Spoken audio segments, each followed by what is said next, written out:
බුදුහාමුදුරුවෝ ලංකාවට ඇවිල්ලාම නැහනේ. කිසිම ආකියොලොජිකල් එවිඩන්ස් එකක් නැහැ. විලම නැහැ හේතුවකුත් නැහැ. තව එකක් තමයි ඉතින් ආවනම් බුදුහාමුදුරුවෝ පට්ට ෆේල් නේ. ඔව් නේ බුදුහාමුදුරුවෝ ආවනම් පට්ට ෆේල්. මොකද මේ අවසරම කැමරා ගන්නේ. අවුල සංස ඔබට වෙලා නැහැ. මොකද ඒ කියන්නේ මහින්දාහාමුදුරුවෝ නම් බුද්ධ ආගමගෙන ආවේ බුදුහාමුදුරුවෝ ෆේල් නේ. එතන හරි ලොජික් එකක් තියෙනවා. බුදුහාමුදුරුවෝ ඇවිල්ලා කලින් ඇවිල්ලා ඔක කරලා ගියා නම් තුම්පාරක් ඇවිල්ලා තුම්පාර ඇවිල්ලා ෆේල් වුණා නම් අර ගිනාපියකින් දැන් අපි දුවන්නේ. අනිත් එක හොඳම කතාව කියන්නකො. ඔව් දැන් ගල උඩ ඉඳලා මේ තිස්ස රජුරවන්න කතා කරා කියනවනේ. තිස්ස රජුරවරු ගල බිම මීන්දලේට නැගලා ඇති දෙන්නම්.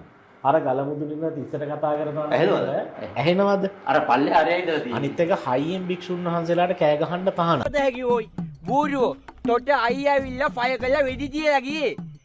එතකොට මිහිඳු හාමුදුරුවෝ එතකොට කෝල් එකක් කරන්ද දන්නේ නැහැ තිස්සට. හැබැයි ගල අඩි 10ක විතර ගලක් වෙන්නත් බැරිද? නෑ මේක මේ බිම හම්බෙච්ච එකක්. මේක අර ගලක් මුදුනට ගෙනල්ලා විහිළුවක් කරානේ. මං කියන්නේ ඒ මිත්‍යාවම තමයි යන්නේ. අවතරයි හම්බුනේ. අවතරයි. මන් දන්නේ ඔබ හන්දේ මේ මොකද යපු